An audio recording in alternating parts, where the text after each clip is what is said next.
প্রত্যেকটা ব্লক স্তরে মাইনরিটিদের একটা করে আলাদা কমিটি থাক। মাইনরিটিতে একটা কমিটি থাকলে সেখানে কিন্তু আমার আবেদন হাত জোড়ো করে সেখানে সময়কে ভাগ করে নিয়ে বছর অন্তত দুবার হোক বা যদি বেশি হয় একটা করে সভা করার দরকার আছে।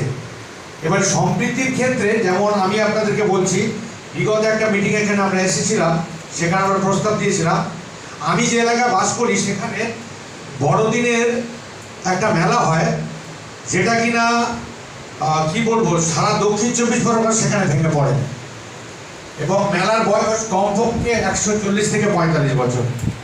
সেখানে আমাদের সব ধর্মের মানে স্থানীয় সব ধরনের মানুষরা থাকেন বা প্রতিনিধিত্ব করেন বা যোগাযোগ করেন, কুস্তি থানায় ভালো রেকর্ড দিতে পারবেন।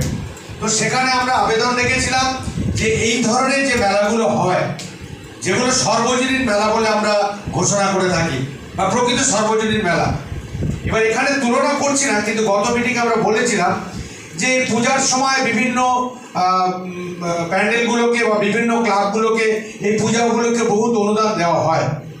সেক্ষেত্রে আমার এলাকায় একটা নয়, আর অনেক আছে। দক্ষিণ 24 পরগনায় যারা বাস করছেন, ইমাম সাহেবরা আসছেন বা দক্ষিণ 24 পরগনা ডিআইবি সেকশনে আছেন, ওনারা খবর রাখেন। ডিআইবি থেকে আমি জানি না কে তিনি, ডিআইবি থেকে আমাকে ফোন করে অনেক কিছু তথ্য নেন, আমি সহজে দিয়ে দিই। তো সেখানে আমরা বলেছিলাম এই যে মেলাটা, এই মেলাতে আমরা সম্প্রীতির বার্তা দিয়ে বিভিন্ন প্রচারই করতে পারি, বিভিন্ন গেট তৈরি করতে পারি।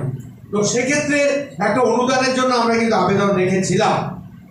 আর একটা হচ্ছে এই যে হজের জন্য এই যে সরকারিভাবে নেওয়া হয়েছে, সত্যি যেদিন থেকে শুরু হয়েছিল আমি মনে মনে সরকারকে কর্নিশ করেছিলাম, কারণ স্যার যা বললেন খারাপ লাগে খুব। কারণ আমার এলাকায় আমরা এত সুন্দরভাবে একসঙ্গে বাস করি যা ধারণার বাইরে। মগরাহাট মাফ করবেন, বস্তি থানা মগরাহাট 1 নম্বর ব্লকের লক্ষ্মীকান্তপুর অঞ্চলে আমি বাস করি। সেখানে মানুষের মধ্যে এই ধরনের কিছু নেই, কিন্তু একটা জায়গা থেকে এই বার্তাগুলো যদি আমরা দিতে পারি পরস্পর, এই জিনিসগুলো সারা রাজ্যে পৌঁছে যাবে। সেই জন্য আমার আবেদন, এই যেমন হজের ক্ষেত্রে হচ্ছে আমাদের সর্ব খ্রিস্টান সম্প্রদায়ের মধ্যে আমাদের জেরুসালেমও একটা আছে তীর্থস্থান, সেখানেও যদি জেরুসালেমের জন্য কিছু ব্যবস্থা করা হয়, আসলে একটা উদ্যোগ দরকার আছে, একটা উদ্যোগ দরকার আছে। যেভাবে আমরা হজের জন্য করেছি বা এই বিভিন্ন মেলা, শুধু বড়দিন কেন, মুসলিমদের বিভিন্ন পর্বগুলোকে বিভিন্ন মেলাগুলো হয়, আমরা যোগদান করি। তো যেগুলো রেজিস্টার্ড বা যেখানে বলতে গেলে আমি বারবার দাবি করছি, আমাদের ওখানে একটা অ্যাক্সিডেন্ট হয়েছিল 2021-22-এ, যেখানে কিন্তু আমাদের মূর্তিগুলো ভাঙা হয়েছিল।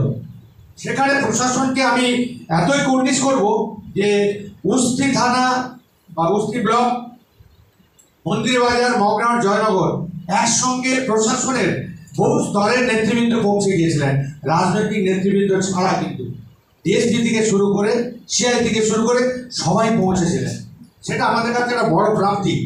তো সেই জায়গায় দাঁড়িয়ে বলবো যে আমাদের ব্লক স্তর থেকে যদি এই ধরনের একটা ইউনিটি থাকে, মাঝে মাঝে আমরা যদি প্রোগ্রামগুলো করতে পারি, তাহলে কিন্তু প্রচারটা ভালো হবে। কিছু মনে করবেন না, once in a blue moon শুধু আমরা এখানে আসবো আর একটু আলোচনা করে চলে যাবো, এর একটা ধারাবাহিকতা থাকার জন্য আমি অনুরোধ করব। এবং আমাদের কমিউনিটি থেকে যে দুটো অনুরোধ রাখলাম, তার জন্য যা তথ্য লাগে আমরা দিতে প্রস্তুত আছি। আরও একটা ছোট্ট ঘটনা বলি, কিছু কিছু জায়গা দেখা গেছে আমার এলাকায় বিগত 4 থেকে 5 বছর, 3 থেকে 4 বছর আমরা বিভিন্ন স্তরে আবেদন রেখেছি। আমি যে এলাকায় বাস করি সেই চার্চের কাছে রাস্তার, যদিও এটা মাইনরিটি ডিপার্টমেন্ট বলতে পড়ে না, তবু আমি আপনাদেরকে জানিয়ে রাখছি, মেন চার্চের কাছে, মেন রাস্তার কাছে যে চার্চ, তার রাস্তার দুরবস্থা এত সঙ্গীন, 4টে ব্লকের মানুষ সেখান থেকে হাঁটাচলা করেন, মানে যাতায়াত করেন। 5টা স্কুল আছে, হাই স্কুল, প্রাইমারি 5টা স্কুল আছে, কিন্তু সেখানে বিভিন্ন স্তরে আমরা আবেদন করেও আমরা গত 4 বছর